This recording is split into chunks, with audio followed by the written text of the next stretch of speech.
नमस्ते दोस्तों। 2024 एंड 2025 के जीएस वन को अपन ने कंप्लीट कर लिया है।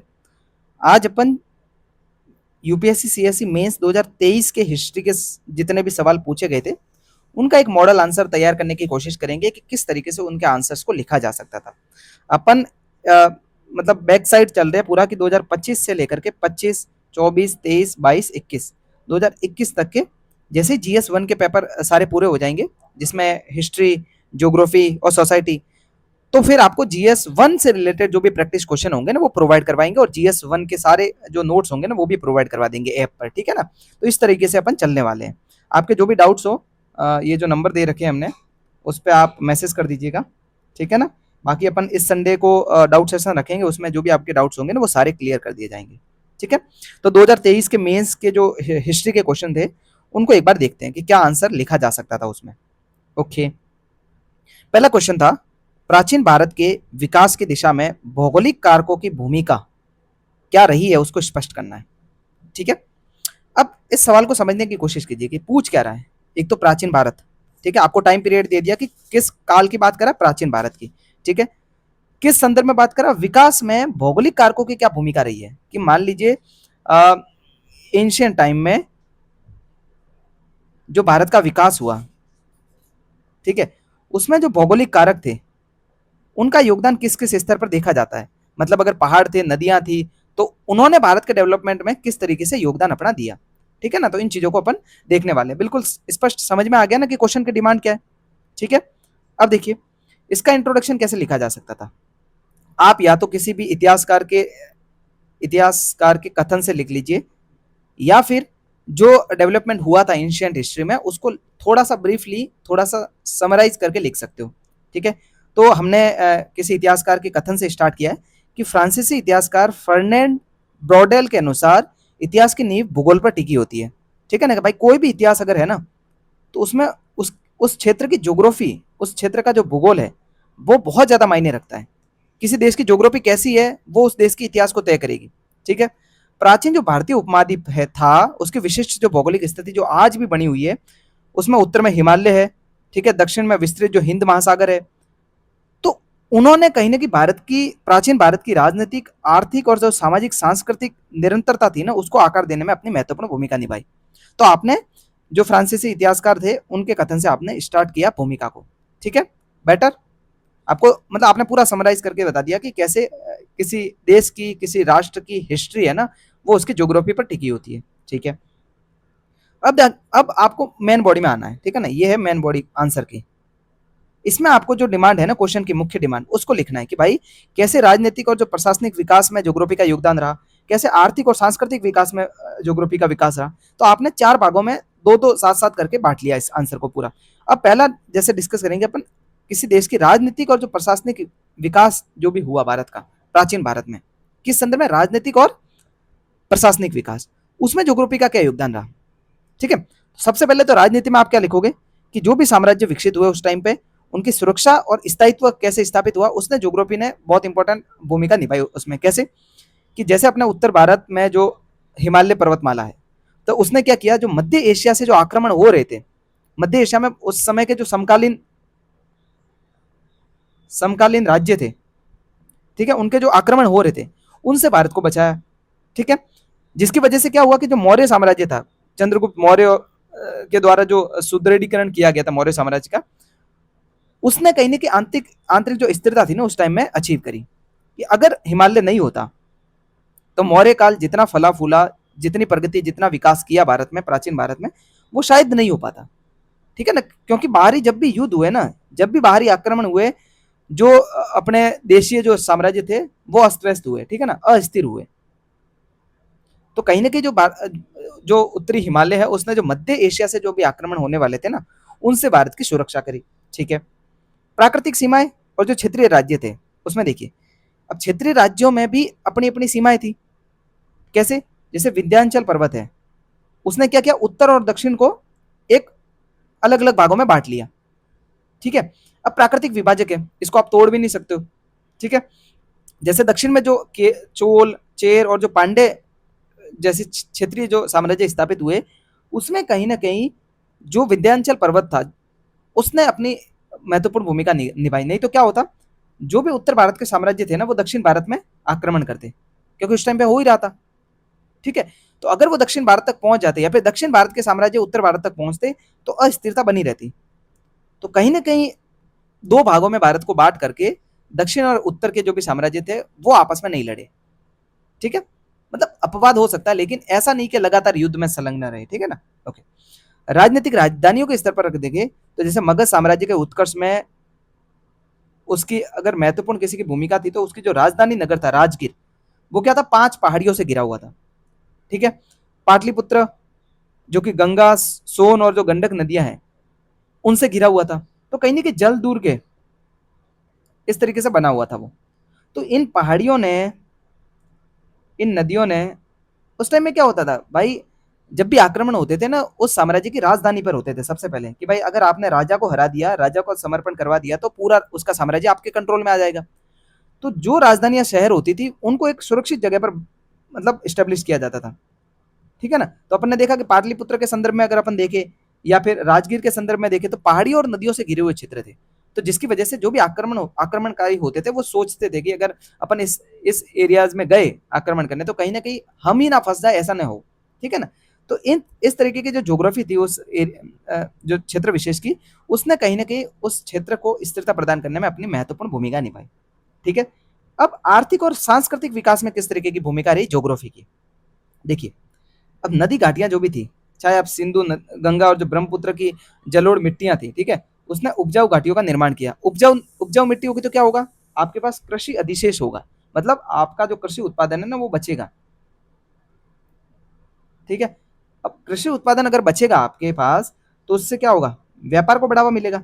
और व्यापार अगर किसी भी साम्राज्य का बढ़ेगा तो वो कहीं ना कहीं उसको अ, उत्कर्ष की तरफ लेकर के जाएगा।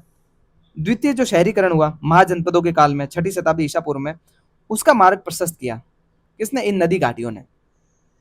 ठीक है, अब आप चाहे उसको देख लो, क्या कहते हैं, सिंधु सभ्यता को, है ना, वो भी नदियों के किनारे पूरी बसावट थी उनकी। तो उस सेंस में आप देख सकते हो कि नदियों ने किस तरीके से जो कृषि अधिशेष था उसको बढ़ाया और उससे व्यापार को भी बढ़ावा मिला। दूसरा व्यापारिक मार्ग और जो दर्रे थे कि भाई उत्तर पश्चिम में जो खैबर और जो बोलन दर्रे थे, उसने उत्तरापथ को मध्य एशिया से जोड़ करके सिल्क रूट से जोड़ा था, आपको पता होगा। ठीक है ना, उत्तरापथ था ना जो भारत का, उसको कहीं ना कहीं सिल्क रूट से जोड़ा। ठीक है, तो व्यापार मार्ग को विकसित किया। अगर ये दर्रे नहीं होते, ठीक है, ये रूट्स अगर खैबर और जो बोलन दर्रे हैं ना अगर ये नहीं होते ना तो भारत का विकास कहीं ना कहीं रुक जाता। क्यों, क्योंकि व्यापार नहीं बढ़ पाता, मध्य एशिया तक अपन व्यापार नहीं कर पाते। ठीक है, तक्षशिला जैसे जो बड़े व्यापारिक और जो शैक्षिक केंद्र थे वो भी कहीं ना कहीं इन्हीं दर्रों की वजह से विकसित हुए। ठीक है, ओके। सांस्कृतिक समन्वय कैसे विकसित हुआ, ज्योग्राफी की वजह से। जो अपनी विस्तृत तटरेखा है उसके कारण क्या हुआ कि प्राचीन काल से ही अपन रोम और जो दक्षिण पूर्वी जो साम्राज्य थे उनके साथ में कनेक्शन बिठाए हुए थे। जैसे रोम से अपना व्यापार हो रहा था। ठीक है, इधर जो चोलों के अगर नौसैनिक अभियान देखेंगे तो वो ठेठ इंडोनेशिया तक विस्तृत थे। ठीक है ना, पूर्वी एशिया तक। तो उसके साथ समुद्री व्यापार, और कहीं ना कहीं समुद्री व्यापार के साथ साथ अगर आप दूसरे क्षेत्र में जा रहे हो तो वहां की संस्कृति का आपको समझ विकसित होगी। तो सांस्कृतिक आदान प्रदान भी हुआ, मसाला मार्ग उनको कहते थे। ठीक है ना। तो इस तरीके से ज्योग्राफी ने कहीं ना कहीं सांस्कृतिक, सॉरी, राजनीतिक, प्रशासनिक, सांस्कृतिक और जो आर्थिक भूमिका थी ना उसमें बहुत महत्वपूर्ण भूमिका निभाई। ठीक है, आपने एग्जाम्पल के साथ में पूरे दोनों खंडों को लिख लिया। अब आपको कंक्लूड करना है इस आंसर को। ठीक है, कंक्लूजन में आप क्या लिखोगे कि प्राचीन भारत का भूगोल एक मूक पृष्ठभूमि नहीं थी। ठीक है ना, कि भाई उसका कोई काम ही नहीं है, ऐसा नहीं था। सभ्यता के विकास में वो सक्रिय उत्प्रेरक थी। ठीक है ना, उसने सभ्यता के विकास में एक महत्वपूर्ण भूमिका निभाई, चाहे वो सामाजिक हो, राजनीतिक हो, आर्थिक हो या फिर सांस्कृतिक हो। ठीक है, भौगोलिक विविधता ने ही भारत को एक और विविधता में एकता का जो अनूठा स्वरूप प्रदान किया। अब जो भारत को अपन कहते हैं ना कि विविधता में अनेकता है, विविधता में अनेकता, तो ये जो स्वरूप भारत को है ना वो प्राचीन भारत से मिला है, प्राचीन भारत से। और वो भी उसमें भूगोल ने अपने जो इंपॉर्टेंस थी ना वो बनाए रखी। ठीक है, इस तरीके से आप इसको कंक्लूड कर सकते हो कि भाई आपने दिखा दिया कि किस तरीके से ज्योग्राफी ने भारत के जो प्राचीन इतिहास था उसको समृद्ध किया। ओके, दूसरा जो क्वेश्चन है इसमें आपको बताना है कि महात्मा गांधी और रविंद्रनाथ टैगोर ने उनके इन दोनों महापुरुषों की शिक्षा और राष्ट्रवाद के प्रति जो सोच में अंतर था ना, वो क्या था वो आपको लिखना है। किस किसके? महात्मा गांधी जी और रविंद्रनाथ टैगोर जी। ठीक है, इन दोनों के जो शिक्षा को लेकर के जो विचार थे और जो राष्ट्रवाद को लेकर के विचार थे, उनमें क्या अंतर था उसको आपको दिखाना। बिल्कुल सिंपल क्वेश्चन है और स्ट्रेट फॉरवर्ड है, इसमें कोई ऐसा नहीं है कि मतलब डिमांड छुपी हुई है, बिल्कुल आपको अंतर बताना दोनों के बीच में। अब देखिए, इंट्रोडक्शन में दोनों के महानता के बारे में कुछ थोड़ा बहुत डिस्कस करना आपको कि भाई 20वीं शताब्दी में जो भारतीय पुनर्जागरण का जो काल था, उसमें महात्मा गांधी और रविंद्रनाथ टैगोर दो ऐसे स्तंभ थे जिन्होंने भारतीय चेतना को कहीं ना कहीं गहराई से प्रभावित किया। दोनों का अंतिम लक्ष्य क्या था? भारत की जो गुलामी से मुक्ति थी वो, तथा आत्मनिर्भरता। वहीं शिक्षा और राष्ट्रवाद को देखने के लिए उनके कुछ दृष्टिकोण में वैचारिक भिन्नता भी थी। एक समानता क्या थी कि भारत को दासता से मुक्ति दिलवानी है, ब्रिटिश दासता से। ठीक है, आत्मनिर्भर बनाना है भारत को, ये तो समानता थी। लेकिन आपको कुछ अंतर के बिंदु भी लिखने हैं, ठीक है ना, जो कि क्वेश्चन की मुख्य मांग है। अब आप देखिए अंतर के बिंदु कहाँ लिखोगे, वैचारिक बिंदु क्या क्या लिखोगे। एक तो मूल दर्शन उनका क्या था, दोनों का अलग अलग। एक संस्थागत स्वरूप उन्होंने किस तरीके से मतलब प्रेजेंट किया था। पश्चिमी विज्ञान को लेकर के वो क्या सोचते थे, ठीक है ना, ये है शिक्षा के लिए। तो शिक्षा में अगर सोच के अंतर की बात करें तो महात्मा गांधी जी ये सोचते थे कि भाई गांधी जी का जो शिक्षा का जो आधार था ना, वो शारीरिक श्रम था और स्वावलंबन था। कि भाई आप डेली उठ करके योगा कीजिए, शारीरिक श्रम कीजिए, कि आपको कुछ ना कुछ काम करना है जिससे शरीर एक्टिव रहे। ठीक है, स्वावलंबन, आपका खुद का काम आपको खुद करना है। ठीक है ना, शिक्षा को लेकर के उनका ये मूल दर्शन था। उनका मानना था कि शिक्षा को रोजगार परक होना चाहिए, कि मतलब ऐसी शिक्षा होनी चाहिए जो कि आप जो भी ग्रहण कर रहे हो शिक्षा में, वो इन फ्यूचर आपको रोजगार प्रदान करे। मतलब कौशल युक्त शिक्षा, जैसे अपन बात करते हैं ना कौशल विकास अभियान की, अभी जो अपन ने जो स्किल डेवलपमेंट जो स्कीम चला रखी है, तो गांधी जी का विचार भी यही था कि आप जो भी रोजगार प्राप्त करो उसको इस तरीके से प्राप्त करो कि इन फ्यूचर आपको उससे रोजगार मिल जाए। ठीक है,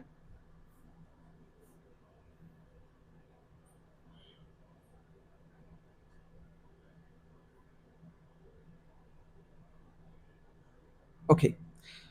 अब अपन गांधी जी की बात तो होगी, अब रविंद्रनाथ टैगोर पे बात करते हैं कि उनका शिक्षा को लेकर के क्या मूल दर्शन था। देखिए, टैगोर की शिक्षा का आधार था प्रकृति, कला और रचनात्मक स्वतंत्रता। वे सौंदर्य शास्त्र और कलात्मक जो अभिव्यक्ति थी ना, उसको प्राथमिकता देते थे। कि भाई आप जो भी शिक्षा ग्रहण कर रहे हो उसमें प्रकृति का समावेश होना चाहिए, आपका जो आर्ट है वो दिखना चाहिए, और कहीं ना कहीं रचनात्मकता होनी चाहिए, उसमें क्रिएटिविटी होनी चाहिए आपकी शिक्षा में। ठीक है ना, कलात्मक अभिव्यक्ति होनी चाहिए, आपका आर्ट दिखना चाहिए आपकी शिक्षा में।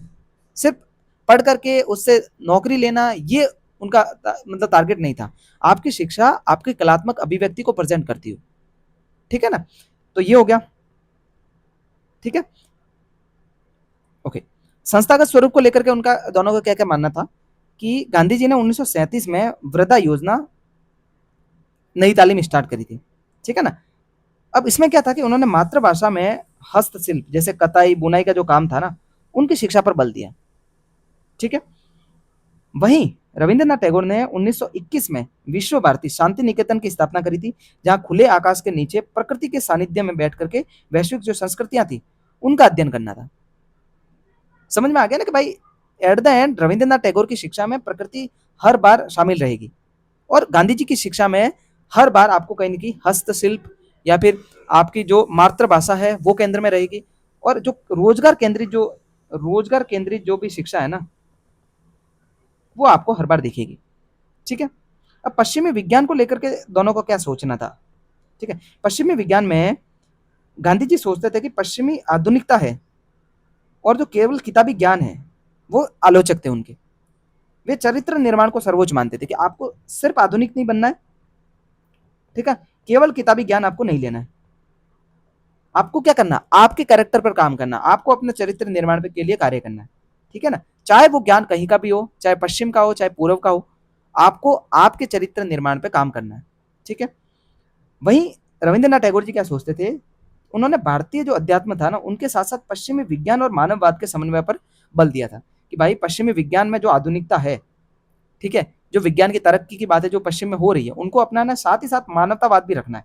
कि भाई आपने आविष्कार तो कर लिए, साइंस में बहुत ज्यादा डेवलपमेंट कर लिया, लेकिन ऐसा ना हो कि साइंस पढ़ करके आपने बम बना दिया और एट द एंड मानवतावाद को ही खतरा है ना। कि साइंस का यूज इस तरीके से कीजिए कि मानवता है ना वो केंद्र में रहे। मानव के विकास के लिए, मानव के भले के लिए, मानव के कल्याण के लिए आपको कहीं ना कहीं विज्ञान का उपयोग करना है। ठीक है, तो ये शिक्षा के स्तर पर दोनों के जो भी अ, अपने थॉट्स थे उनको अपन ने डिस्कस कर लिया। अब अपन दोनों के जो राष्ट्रवाद को लेकर के जो विचार थे ना, उनको देखते हैं। राष्ट्रवाद को लेकर के दोनों ही जो विद्वान थे उनका क्या सोचना है।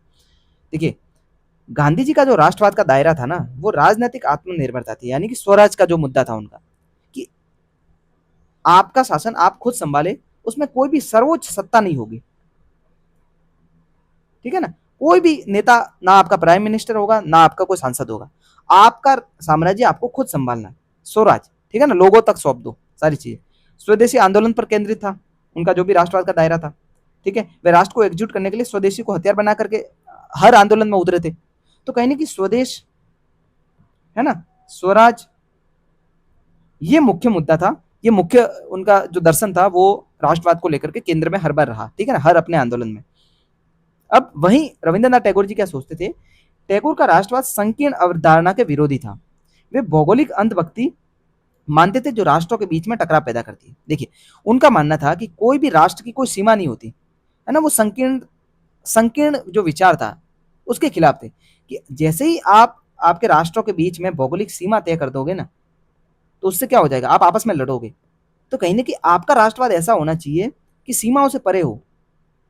ठीक है, सीमाओं से परे हो, आप सीमाओं के लिए ना लड़े। आपका राष्ट्रवाद आपकी सीमा के भीतर तक, आपकी जो देश की बाउंड्री है उसके भीतर तक ही सीमित नहीं होना चाहिए, वो वैश्विक स्तर पर होना चाहिए। जिसकी वजह से सारे जो युद्ध की जो जड़ है ना, युद्ध की जड़ क्या है, सीमा विवाद।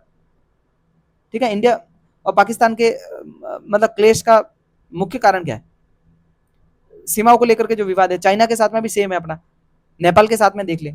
तो वो अगर कहीं ना कहीं आपका जो राष्ट्रवाद है वो संकीर्ण अवधारणा से परे अगर विस्तृत हो जाएगा, तो ये सारे जो भी विवाद है ना वो अपने आप सुलझ जाएंगे। ठीक है, वैश्विक दृष्टिकोण क्या था इनका राष्ट्रवाद को लेकर के।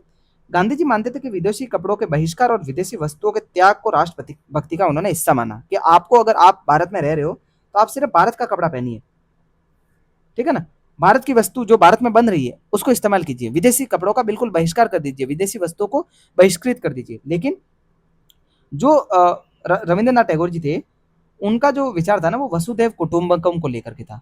उनका ये मानना था कि हम अंतर्राष्ट्रीयवाद को बढ़ावा देंगे।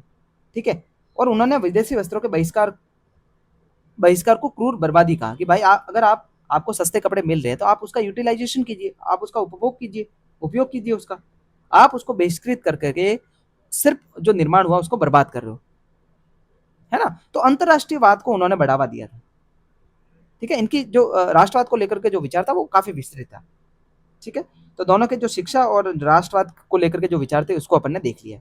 अब अपन कंक्लूजन में क्या लिखेंगे, दोनों को कंक्लूड करके लिखना है कि अंतर के बिंदु तो है, लेकिन उनका जो एंड पॉइंट था ना वो कहीं ना कहीं भारत को गुलामी से मुक्ति दिलाना था, और जो शांति व्यवस्था स्थापित करनी थी, स्वराज का स्थापना थी, वो था। ठीक है ना, तो अंततः जहाँ गांधी जी का दृष्टिकोण व्यवहारिक भूमि से जुड़ा हुआ, ठीक है, और राजनीतिक रूप से जन केंद्रित था, मतलब लोगों को केंद्र में रख करके गांधी जी ने अपना विचार रखे थे। ठीक है, वहीं टैगोर का जो मत था वो सार्वभौमिक, मानवतावादी और कलात्मक था।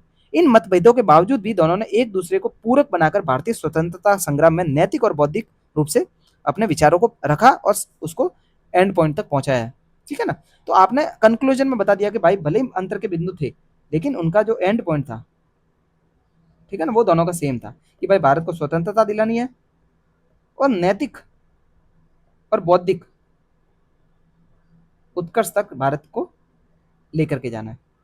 ठीक है, 2 सवाल हो गए।